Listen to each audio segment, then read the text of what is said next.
I'm Chloe, 34 years old, and I live with my husband Ethan, who's a year older than me, and our daughter Mia, who's about to turn 5. We are a family of 3. For some reason, I have been running into troublesome situations quite frequently over the past few years. Take, for instance, when Mia had just started walking. She would change her mind, constantly wanting to walk by herself one moment and be carried the next. I was hurrying home from the supermarket dealing with her whims. Suddenly, a woman walking towards us stopped us, claiming that my child had stepped on her foot as we passed by. I was shocked and apologized, but the woman wasn't satisfied. She told me not to let my child walk alone if I couldn't control her. Trying to keep things calm, I kept apologizing, but then she started demanding money for shoe cleaning and medical treatment for her foot. However, I had been careful to pull my daughter's hand towards me to avoid colliding with the woman who had walked straight towards my daughter. I was reluctant to pay, sensing something off, and people began to stop and watch us, as it was evening and the street was fairly busy. Shall I call the police? A kind-looking high school girl offered to help just as Ethan, who was on his way home, called out to me from behind. Chloe, what's going on? As I began to explain the situation to Ethan, the woman quickly left, perhaps realizing she was at a disadvantage now that my husband was there. It's a good thing I came home on time today. You were really unlucky. Indeed, I'm glad you were there, Ethan. Thank you. Another incident happened on a different day. It was a holiday morning and I left Mia with Ethan to go to the bakery. A woman appeared as if she had been waiting for me and persistently demanded that I hand over what I had bought. Ethan happened to be following me as Mia had begged him to, and he arrived just in time to fend her off. That was scary. I'm so glad Ethan came. You really are unlucky, Chloe. I can't always be there to help you, so be careful. I often find myself being followed by strange women, but I feel very reassured to have Ethan bravely fend them off. Today, I'm driving to my parents' house. Ethan loves Mia and me, and we usually go out as a family, but unfortunately, he has to stay home this time. Every year, we spend New Year's Eve at my in-laws' house, and then visit my parents, but Ethan's work has been piling up, and we have had to postpone our visit, so Mia and I are going alone. I talked to my daughter, who's sitting in the booster seat. I reattached to the front seat for today. Daddy's missing out, huh? Grandma said she bought lots of strawberries because she knows you and Daddy love them. Will Grandma give us some to take home? Sure, if Mia doesn't eat them all. Our girls' drive is filled with talk about Ethan. After driving for a while, we parked the car in a convenience store parking lot. We used the restroom and bought orange juice and a small bag of biscuits, which are my daughter's recent favorite snacks. She's planning to share them with Grandpa and holds them carefully as we return to the car. Mia, do you want to drink some juice now? It's dangerous to do it while the car is moving. I spoke to my daughter before fastening her booster seatbelt. However, my daughter shakes her head, saying that the biscuits are a gift for father and the juice is for mother. I am pleased with her thoughtfulness and offer her some water I brought from home instead. After giving her a drink, I settle back into my seat ready to depart when I notice my shoelace has come undone. Oh, wait a minute, honey. Mommy's shoe was about to come off. I get out of the car to retie my shoelace. I also take the opportunity to stretch my tired body from the long drive before getting back into the car, where I find my daughter quietly looking at something in her hands. Mia? When I call her, I see that she's holding the dashcam. It came off. She's been playing with it and the recorder is playing back today's car ride at double speed. I told you this isn't a toy. I try to stop it but press the wrong button since I usually don't check the footage. The image switches and Ethan appears on the small monitor. Oh, I made a mistake. Daddy's on there, but I wonder when this was. As I casually look at the screen and reach for another button, an unfamiliar male enters the car in the video. And the conversation that follows is shocking. What does this conversation mean? I stop the playback and suggest to my daughter that we take a little break, putting on an anime DVD that's still in the navigation system. After confirming that she's happily watching her favorite anime, I nervously play the dashcam footage again, listening to the conversation between Ethan and an unknown male on a day he was supposed to be at work. After watching everything, I change our destination from my parents' house to the nearby police station and rush there. A surprised police officer checks the dashcam footage with me and advises that it's not yet time to take action, but suggests that I take the matter seriously and take refuge at my parents' house for a while. I'm told to consult them if anything changes. and I head to my parents' house with an unsettled heart. Originally, we planned to stay for 2 nights to coincide with my daughter's preschool, but after explaining the situation to my parents, we continue to stay. As the days go by, messages from Ethan pile up, but I follow my father's advice and don't respond. Once everything is ready, I time it for when Ethan should be home from work and call him. I tell him I have something to discuss and invite him to a restaurant owned by a friend of my father's, which we have reserved for the evening. Good evening. Ethan opened the door to a restaurant where only a reserved sign is displayed and seems a bit relieved when our eyes meet. But he soon seems puzzled that it's just my father and me and our daughter isn't with us. He takes a seat at my father's urging, but there's no sign of any staff and even water isn't served. The strange atmosphere seems to make Ethan a bit nervous and he looks around the restaurant. I have no room to notice such things, and with a voice that's almost trembling, I say to Ethan, "Please, divorce me." What? Ethan, suddenly confronted with a demand for divorce, shows confusion and refusal, apparently having no idea why. A divorce? What's going on all of a sudden? Did I do something? I have no idea what you're talking about. I already feel fear just facing Ethan like this, and I can't look him straight in the eye. But I've asked my father to watch over us as much as possible, as I want to talk to Ethan myself to make him understand.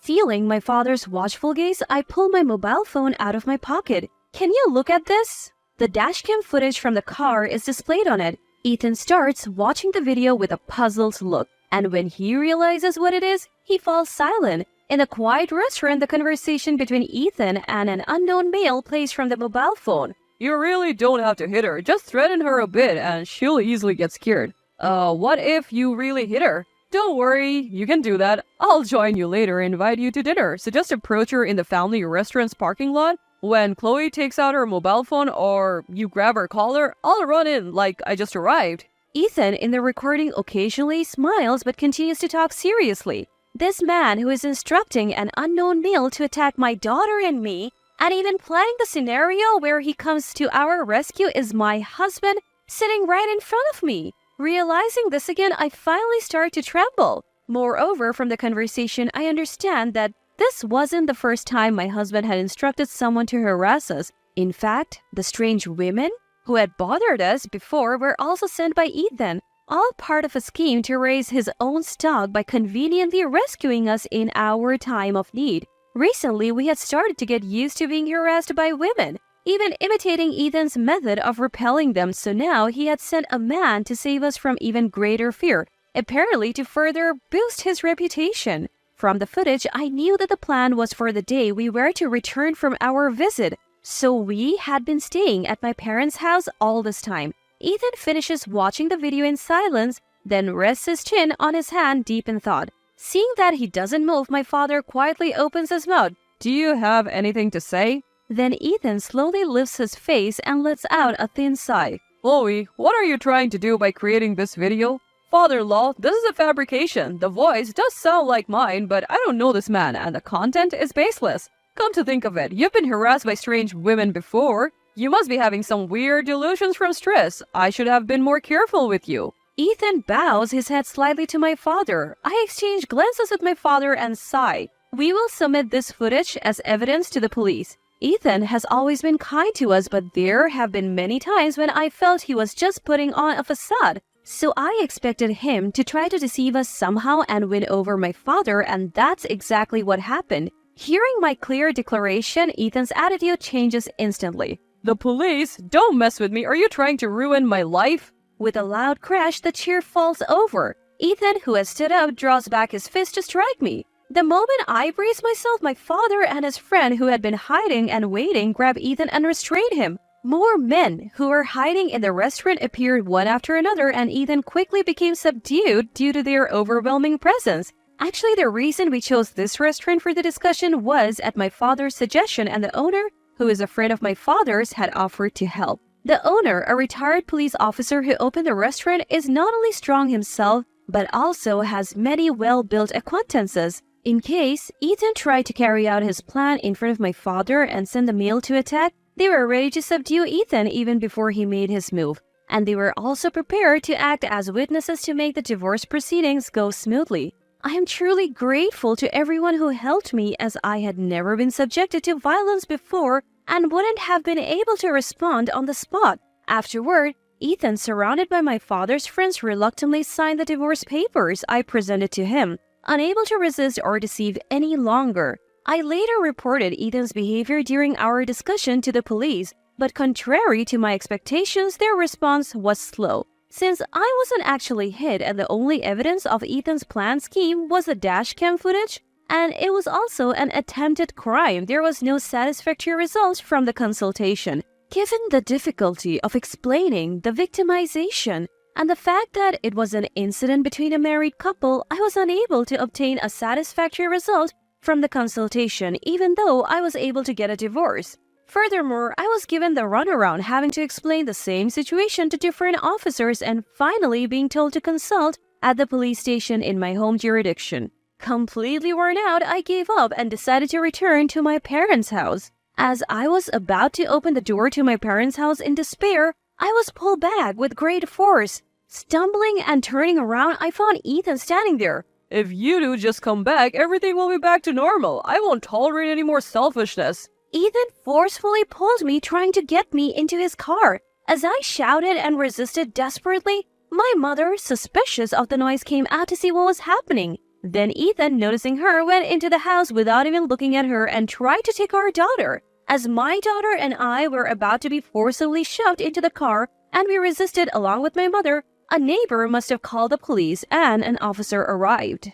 But Ethan, either already enraged or unafraid, struck the approaching officer, trying to calm him down. As a result, he was arrested for assault, violent behavior, and obstruction of law enforcement, and we had to visit the police station again that day to explain the situation. Although we were released immediately, Ethan would probably be in police custody for about 10 days. So I hurriedly arranged the move I had been planning and applied for personal information protection at the city office. My parents also decided to give up their home, whose location was known, and move to a rental property owned by my grandfather. Thus, a series of events that unexpectedly came to light with Ethan's arrest finally settled down. Ethan initially claimed during the investigation that he wanted to protect my daughter and me, that he wanted to be our hero, but the woman he had sent to harass us denied this when questioned. They said it was all part of his self-promotion. Ethan, the youngest of 6 siblings, apparently had rarely had things go his way since he was little. That's why, after getting married and starting a family, he wanted to reign supreme, to have complete control over his wife and daughter. In the end, all the talk of being a hero was just lip service. He was only thinking about creating an image of himself as a protector, someone his family could rely on. His real goal was to control us by saying he would protect us, so we should obey him. Even his kindness to my daughter and me was all just to boost how others saw him. There was no love for us, just a terrifying realization that we were merely props in his performance. Now I truly feel relieved that I have gotten away from him. Ethan was later only found guilty of obstructing official duties, although I was dissatisfied that only the charge against the police officer was acknowledged. In the end, Ethan was arrested, so there was no one else to tell. Then a father's friend said, what if the husband had intended to harm his wife and children, not just kidnap them? We couldn't get any cooperation in advance, but what if the children had been taken away because we were late this time? What if another incident occurred while we were passing the buck? Are we going to ignore something that could be prevented if no actual harm has occurred? Thanks to the warning to the active junior police officers, I feel a bit better now. Now my daughter and I are free from strange women, starting fresh and enjoying our life as a mother and daughter in a new place. My daughter seems to think that Ethan is just staying at the old house because he's busy with work, but when she's older, I plan to tell her about the divorce, keeping the details hidden. Peaceful days without the ex-husband knowing our information? The days ahead with my daughter will surely be wonderful.